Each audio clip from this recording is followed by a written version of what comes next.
Let's give it up for our worship team one more time, man. I told myself in COVID lockdown 2020 that never, ever, ever take corporate public worship for granted ever again. And so I thank you guys for what you do, allowing us to worship together every Sunday night. It's awesome. For those of you who don't know me, my name is Caleb Outlaw. I'm usually up here a little bit before this doing a game. We didn't have a game tonight because I'm speaking, and I can only do so much. I'm only but a man. But we are in our series on Jonah. Dr. Dan absolutely crushed it last week, walking us through Jonah Chapter 1. And so we're going to look and base ourselves tonight in Jonah Chapter 2. But in order to do that, I'm going to go back into 1 a little bit, just because this is a story. It is a true story. It's history. But it is a narrative. And what's so cool about it is that it's not the story of Jonah. It's a story of God. We see him all over this book and all over this chapter. And so I'm really excited to dive into it with you. But the first thing I need to do is pray. And I just want to pray and invite Jesus into the room and his spirit into the room. And I think in our minds, I think we know he's here. But I just want to get our hearts there as well. So if you will bow your head with me and allow us to invite our King in. Jesus, I'm thankful for who you are, the leader that you are. That even back in the Old Testament in Jonah, we see the good things to come. We see our Father, his love, his mercy, his grace. We see man on full display. And so we're just so thankful for the love that you have that comes after us in the middle of whatever we are doing, whether it's a season of just things happening around us that we can't control, or it's our own defiance, our own sin towards you. You're still coming after us, and I thank you for that. I just pray that you come in this room. I don't even want Satan anywhere in this room, Jesus. I know that, I was telling Tom earlier, you've already won the night. You already won tonight, and I'm so thankful for that, but I don't even want Satan in the battle. So just get him out, Lord, so that way if anybody feels a tug on their heart, they feel the Spirit speaking to them, they have no question that that's you, that that's your voice, because Satan's not even in this room tonight. I thank you that you do overcome, that you do win, and that we can stand on that truth tonight. It's in your beautiful name I pray. Amen. So a little quick recap of Jonah Chapter 1. So we get this guy named Jonah. Wow, y'all are so smart. Okay, Jonah is a prophet. That is the call on his life to be a prophet, a preacher, all these big P words, right? And so he gets a mission from God to go to Nineveh and tell the Ninevites about him. Now, if you remember, this is one of the worst cities ever known in human existence. Like, it's hard to describe a city that we know about in today's day and age because it wouldn't do it justice. It wouldn't be bad enough, right? I mean, they were killing people, they were skinning people alive, killing babies in the street, doing, just the worst of the worst. And I kind of think of, if you ever seen Jurassic World, there's an Indominus Rex or whatever, and he starts killing dinosaurs, and one of the guys is like, he's not even eating the dinosaurs, and then Chris Pratt kind of looks off in the distance as he does, and he's like, he's killing for sport. Like, that's this city. That's Nineveh, right? They're just doing whatever the heck, the worst of the worst, just for the heck of it, just for the fun of it, right? And so Jonah tells God, I want you to go tell them about me. And so Jonah's response is a wonderful one. He decides to go and run away. He gets on a boat and he heads, so Nineveh kind of is over here. He decides to head that way to Tarshish. We actually learn in chapter 4, sorry Tom, but chapter 4 we learn that his motive was not fear. He was not afraid of these people. He's not afraid for his life. Actually, what we learn is that he knew that God was gracious enough, big enough, and merciful enough to save them. And he knew that if I went to Nineveh, God's going to save them, and I don't want that to happen. So, out of pure hate for these people, he heads the other way. And I think, maybe you won't admit that you hate anybody that strongly, but I think we're all guilty of that at times. In fact, I was called out for doing it last night, okay? So we're all guilty of that at times, but he's got a strong hate for these people. So he gets on the boat, he's heading the other way, and then this storm comes. Hurricane-type storm hits the boat, and everybody on the boat's freaking out. And Jonah's like, listen, y'all, this is on me, all right?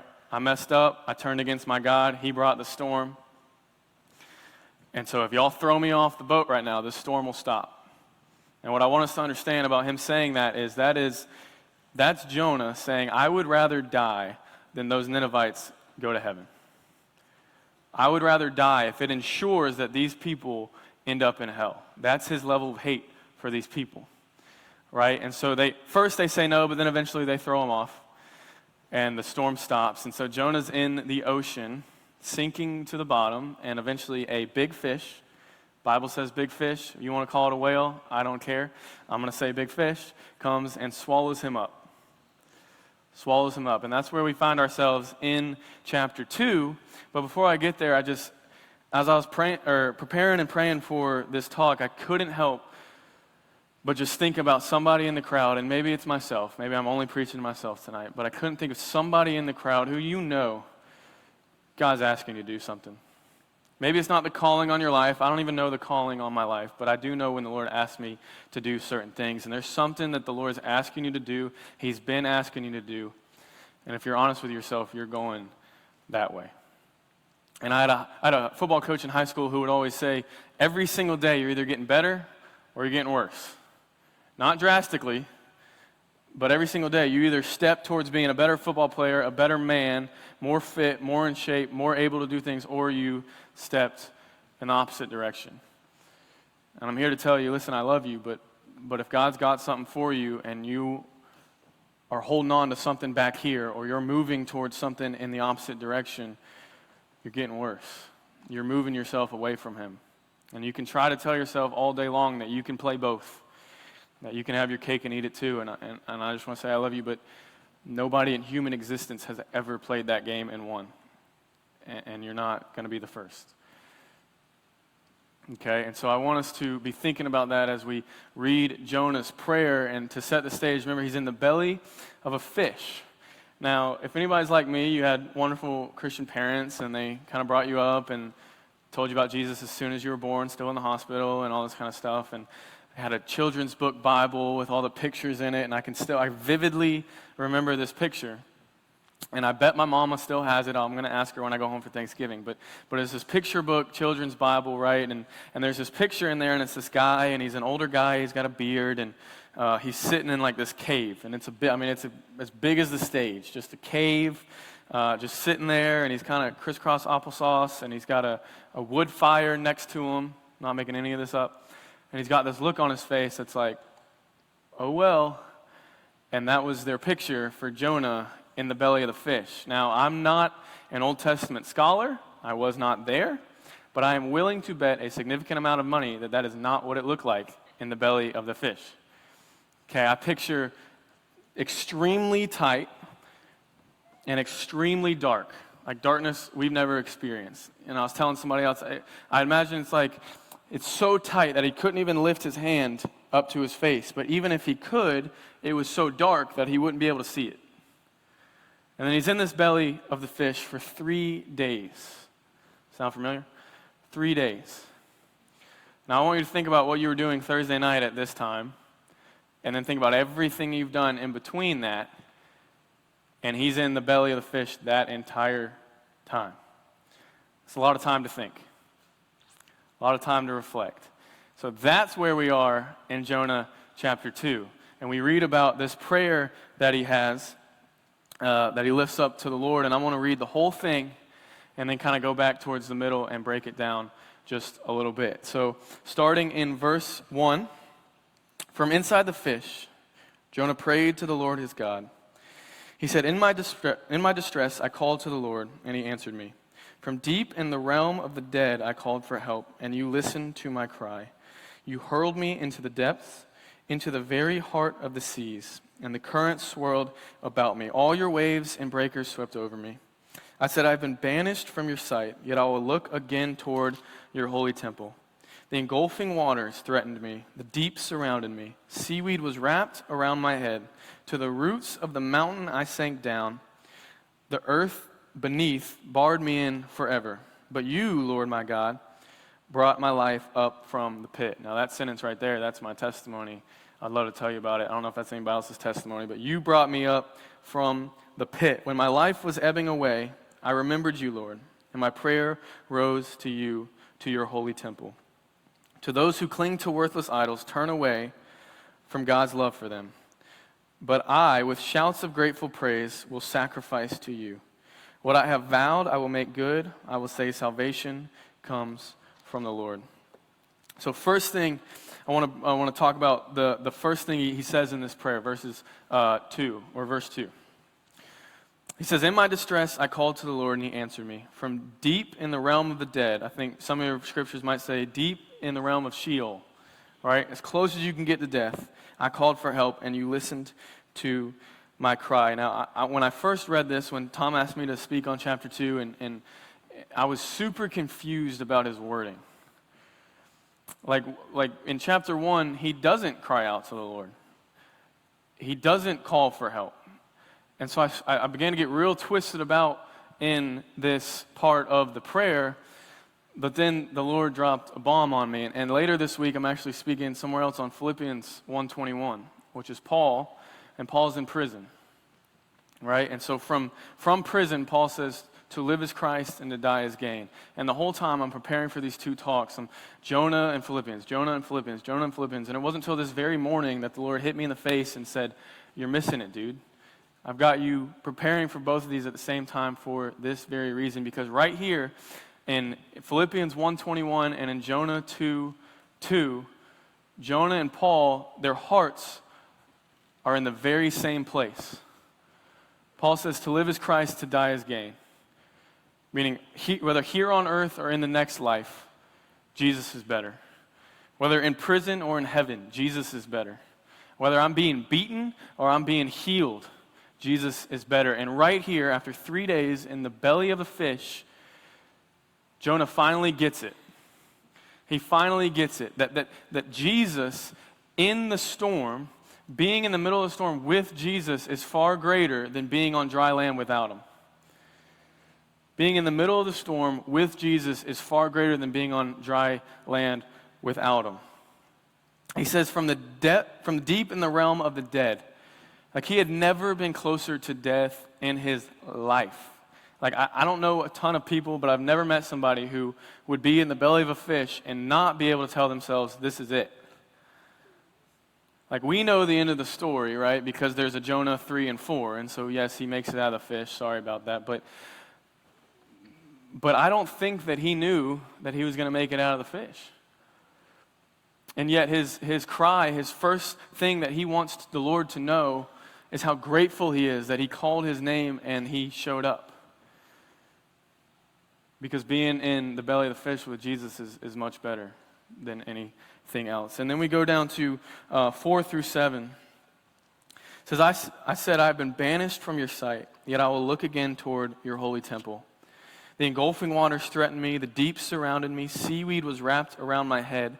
To the roots of the mountain I sank down, the earth beneath barred me in forever. But you, Lord my God, brought my life up from the pit. When my life was ebbing away, I remembered you, Lord, and my prayer rose to you, to your holy temple. Now, I don't have time to go into the whole history, but I do need you to realize that back before Jesus came, the only place that you could actually be in God's presence, that you could dwell with him, was in the temple. And it was an appointed person at an appointed time in an appointed place inside the temple who could dwell with God. And so he's saying, I'm calling out to your holy temple right now. But when Jesus came, died, defeated death, came back, he eliminated the need for an intercessor to go into the temple for you. In fact, he became that intercessor. So anytime you need to cry out to God, you do it right now. Wherever you are, in the middle of your sin, or whether you're sitting at church acting perfect, right? Whether you're driving in the car, or whether you're with your family and family time, family dinner. Wherever you are, you get to cry out to God and talk to him right now. And I love his wording. He says, I said I've been banished from your sight. Even in your own eyes, you're not worthy of talking to him. Even when in your own heart you feel like I've gone too far, I've messed up too much, but I will look again towards you, Jesus. And then in verse 7, he says, when my life was ebbing away, I remembered you, Lord. Did he ever forget about the Lord? I don't think so. But we know from his intentions of running away that he knew about God's grace. He knew about God's mercy. He knew how powerful he was. So I think in this moment, being in this fish, he reminded himself of all those things. Knowing that he had run away, knowing that his heart was in an awful place of hatred towards other people, he was reminding himself of the very attributes that he knew and proclaimed about God in the past. And in doing that, he says, my prayer rose to you. And we get to say, my prayer rises to you, Jesus. And then finally, towards the end of his prayer, verses 8 and 9, he says, those who cling to worthless idols turn away from God's love for them.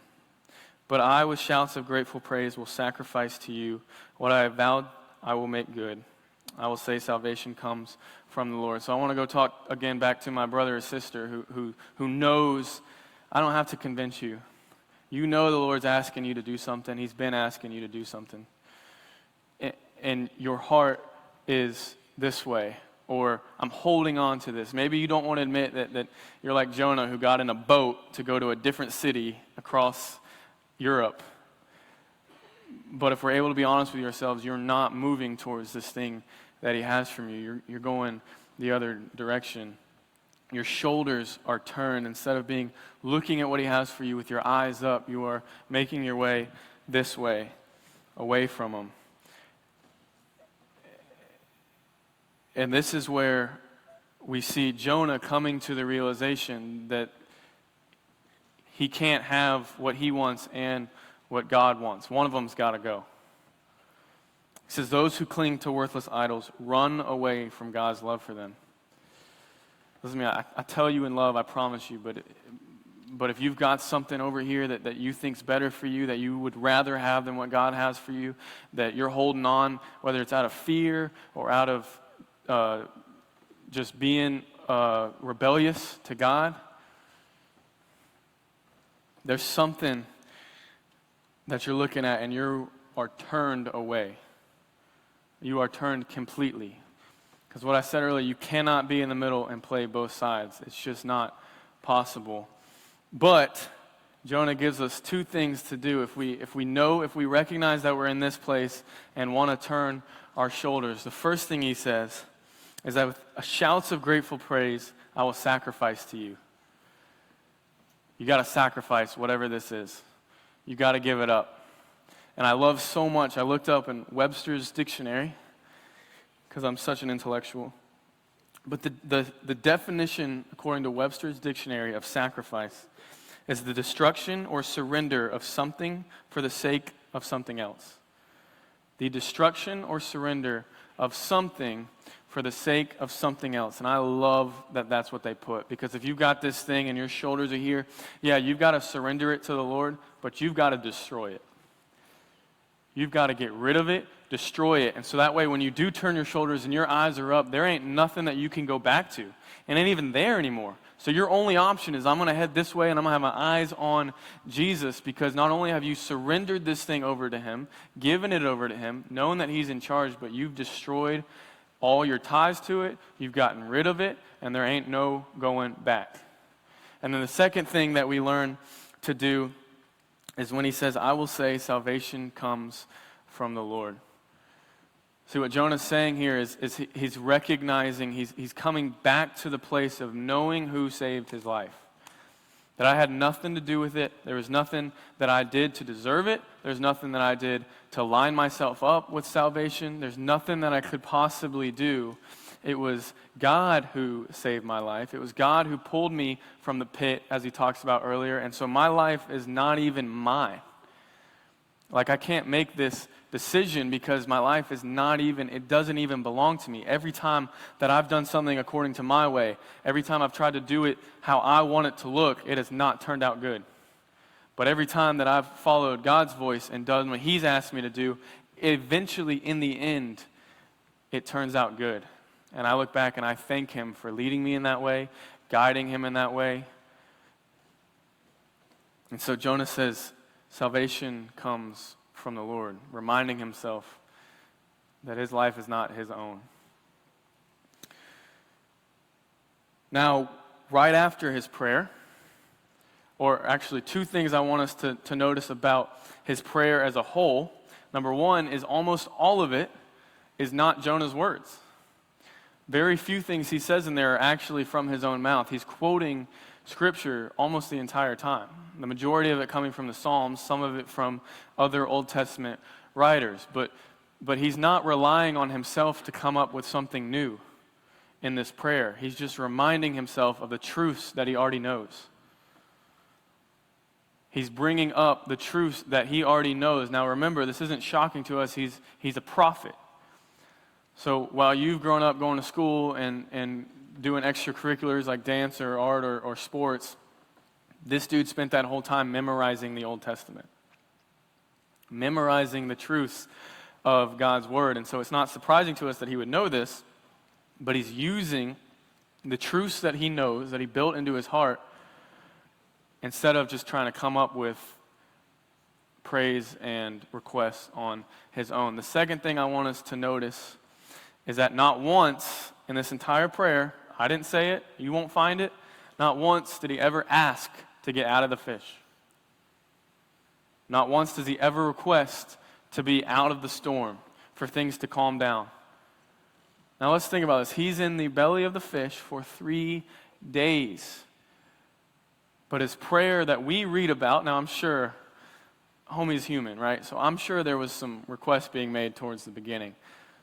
But what we read about is where his heart ends up. And his heart ends up in a place where it's not about getting out of the storm. No, it's actually the gratitude that comes from Jesus being in the storm with you, walking through it with you. And even if that was the end for him, he wanted to end his life at a place of gratitude and thankfulness towards the Lord for showing up. And then to finish the chapter, it says, "And the Lord commanded the fish, and it vomited Jonah onto dry land." But what's so cool about this is actually we move into Jonah chapter 3, verse 1, and we see God's first thing he says to Jonah when he gets back on dry land. The very first thing that he says to Jonah is, "Go to the great city of Nineveh and proclaim it to the message that I give you."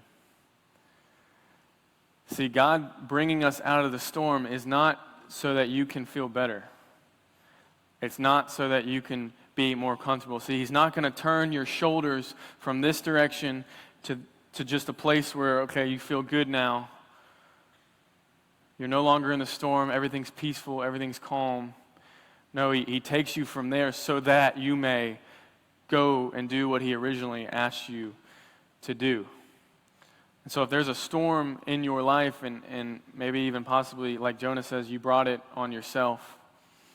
You know, it may not look like a hurricane, but I think it might look like a stirring in your heart, a cloudiness in your heart, confusion in your brain, like relationships around you starting to suffer just a little bit.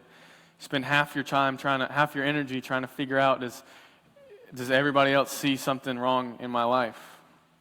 And that comes from an insecurity. And I just need you to know that God's A, coming after you, B, wants to deliver you, but C, still wants what he originally asked for you, because he knows what's best for you. And Tom, you want to head up? That'd be great. He knows what's best for you. Now, I got 2 questions to close us out here. And my first question, and it's not for you, I promise I'll explain it, but my first question is, why would God care about Jonah? Why would God go after Jonah? Like, if he really wanted the Ninevites to be saved, and then he tells this one prophet to do it, and the prophet's like, "Psych, I'm out, I ain't doing that," why didn't God choose somebody else? Like, I'm sure there was other people he could have chosen. Like, why didn't he say, all right, fine, forget you, I'll use somebody else to accomplish my mission? Well, I think that actually many, many years later, Jesus lays out for us this very image. See, in Luke chapter 15, you don't have to turn there, but we get this parable, this story from Jesus about a father and son. And the father is a pretty wealthy guy. He's doing all right for himself. And so his son knows that one day he's got this great inheritance that's coming for him. He's got this this great pile of money and land and anything he can want is coming for him one day, but the son gets a little bit greedy and says, you know what, Pops, I want my inheritance now so I can go ahead and actually spend it how I want to spend it. I don't want to wait that long. I'm sick of doing the work. I want it now. And so the father gives it to him. He says, all right, you can have it. And what the son does is he goes out and he lives the life, man. Parties, hangs out with the coolest people. He lives the best Instagram life you've ever seen, ever.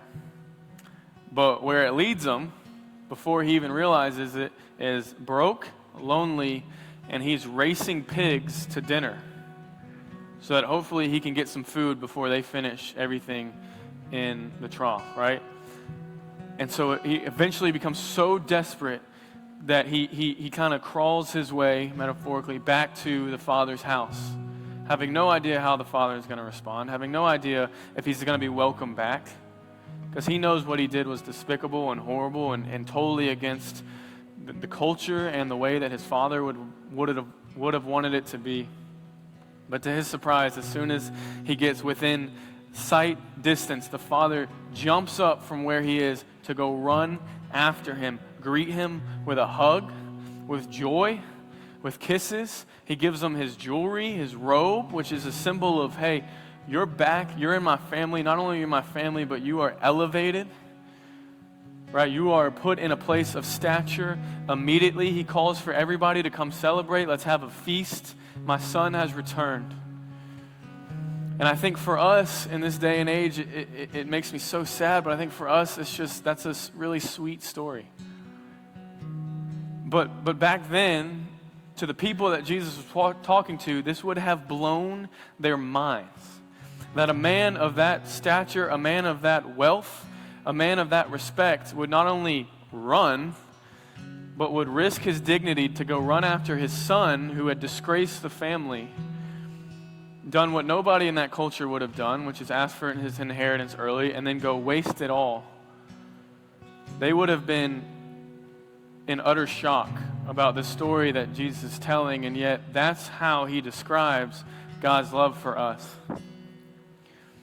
So why did the father run after the son? Well, there's two reasons: mercy and love. So why did God continue to go after Jonah, even though Jonah was in just a horrible place of defiance, rebellion? He did not want these people to know God's grace and God's goodness because of mercy and love. And to anybody in here who may not know Jesus, and I'm not going to ask you to raise your hand, I'm not going to ask you to look at me or wink at me. That's between you and our King. But if you are honest with yourself and you don't know Jesus, my question for you is, why would God care about the Ninevites? They're so awful, as awful that I can't even really describe it in a church setting. Why would God want them to be saved? See, I heard a quote the other day, and it was, our enemies are not really our enemies. They're victims of the enemy. And I think Jonah didn't realize that. Jonah didn't see that. He just saw that as, that's my enemy, and I don't like them, and they don't deserve your goodness, God. But God saw it that way. God didn't see the Ninevites as his enemy. He saw them as victims of the enemy, and he said, I want them to know my love, my grace. So why did God care about the Ninevites? Mercy and love. This whole story is a story of God's mercy and his love, not only for his people, as we see in Jonah, but those who rebel against his ways. And so if you're in this room tonight and you don't know him, I just need you to know that you're not too far. Like, I'll be honest with you, there's a list of people who have done far, far, far worse than you, and they're not too far gone. They weren't too far gone. In fact, I'd be willing to bet that if you talk to some of the leaders, they probably at some point thought they were too far gone, that they had did too much wrong, that they were in a place in life where there's no way God would even enter that space. And I need you to know that that's a lie, and that he's knocking on the door of your heart, asking you to allow him to come in and make his way because of his mercy and his love for you. And so if that's something that you're feeling on your heart, I need you to talk to a leader tonight. I don't care if it's me or Tom or anybody. Anybody you see with a lanyard, need you to let them know about this tug on your heart. And if you're the person I was talking to earlier, or maybe it was just me, and the Lord wants something from you, I just got to tell you, as somebody who hasn't lived very long, but in 4 short years of this thing called the Christian walk, I can tell you that His way is always better. Every single time. And it's scary to give up that thing that you've held on to. It's scary to go into the unknown of what God has for you, even when the thing that you do know may even hurt you. But it's far easier to hold on to what's comfortable when it hurts than to go into the unknown and be uncomfortable. But I'm just hoping and urging and praying that you step into that unknown very quickly, because what you'll find is mercy, love, and grace every single time. And so I want to pray for us, and the worship band will come back up, sing us out. This is a song that they're singing. It's a beautiful one. And I don't want the lyrics to be words on a screen. Worship means a lot to me. I don't know why. I'm not musically talented or gifted, but man, I love to sing. And lyrics to worship songs, the Lord has used so many times to change my outlook on things, to speak straight directly into my heart. And so I just ask you, whether it's for me, whether it's for the Lord, whether it's for yourself, open up your heart to this song. See what He wants to say. See what He has for you. And I'm going to pray as they get ready and everything like that. But Jesus, I'm just so thankful for tonight. It's so exciting. It has to be exciting to know that on any given Sunday night, somebody could come in this building one way and walk out completely different. They could come into this building expecting one thing and walk out knowing what's next in their life. Lord, when somebody does make that step, when they try to turn their shoulders, turn their eyes towards you, would you greet them? Would you receive them? Would you let them know that you receive them with big hugs and love? Put those eyes on them that just say, I know what you're going through. I know what you're dealing with, and I'm here to deliver you, and I'm here to give you something better. Would you let our leaders know the right questions to ask, the right person to talk to make everybody feel comfortable expressing whatever you want them to express? And if there's anybody in this room that doesn't know you, Jesus, you know my ultimate prayer. Please, please, please allow them to know you. Allow them to know your face, know your love, know your touch. Know them in a way that I know you, which is real. Much more than words on a page or a man that lived 2,000 years ago, but a man who's in my life daily, seeking my heart daily. Pray that for every single person in this room. It's in your beautiful name that I pray. Amen.